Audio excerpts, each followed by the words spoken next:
Welcome back. It's 24 minutes past the hour now, and time to talk about home gardening. Our expert Sally Cunningham is here. Good morning. You brought the tomato plant, and I was saying that my tomatoes, I'm already starting to get some. We're ahead of time, but there's still time to plant tomatoes, and I want to give a tomato planting tip.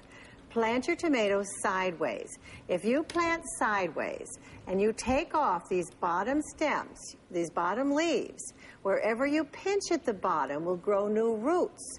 So you're not hurting the plant, you're giving it a new place to make more roots. So you plant it sideways, and I already tipped this one to show you, it will turn around, it will grow up, but you plant the bottom 6 inches or so with those pinched off roots, and you get the roots going down, and you'll have a stronger tomato, much more production in the long run. And I also have a tip here, pest problem. Many people are seeing the 4-lined plant bug is making tiny, tiny holes. First you see brown spots and then little teeny holes. And it's in daisies and herbs and black-eyed Susans. It will pass. Some people spray with insecticidal soap. But honestly, if you do, get under the leaves, but it's not that big a deal. Most of this will pass quickly. Okay, so when you're saying plant sideways, you mean put them in pots, smaller pots? I mean lay the plant, well, mostly in the garden. Lay the plant down sideways in a little trench with some of it ready to stick up. And it will, it's an old-fashioned tip, but it works. All right. Well, let's take some calls. We've got Johnny on the line from Tonawanda this morning. Good morning, Johnny. What's your question for Sally? Sally, I want to try your technique I think you mentioned of covering grass or weeds with maybe a drop cloth or something like that. How effective did you find that? Oh, it's absolutely wonderful. It's a great way to recycle newspaper. If you're trying to kill some weeds or grass or something around the vegetables or the flowers or whatever, put down thicknesses of newspaper. You might put mulch over the top of it or straw or cardboard.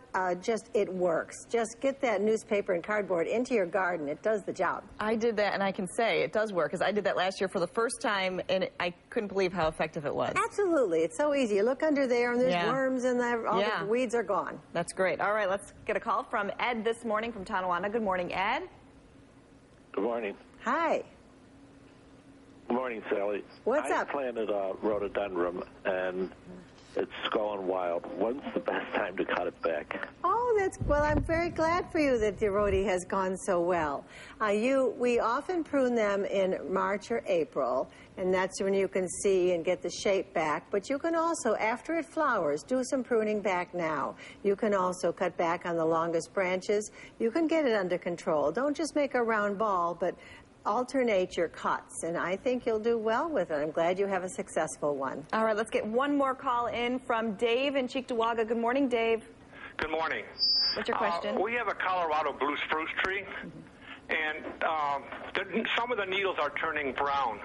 It has a lot of good growth on it, but we can't get the needles to come back to the proper color. What can we do? Okay, well, some browning is natural on the inner needles. If you have new growth, that's a good sign. It must have been stressed by drying out at some point, or even possibly when it's too wet, it can't take up the nutrients it needs. So I'd say water well if there's a drought, but don't overwater.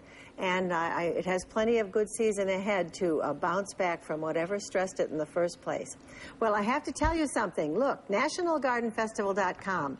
A new book is out.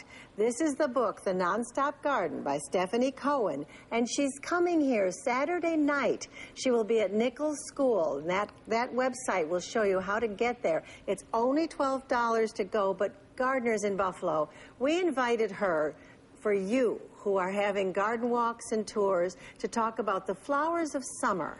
So, folks, this is for you. Let's get to this festival. Let's go Saturday night to Nichols. And here's Stephanie. You'll be glad you did.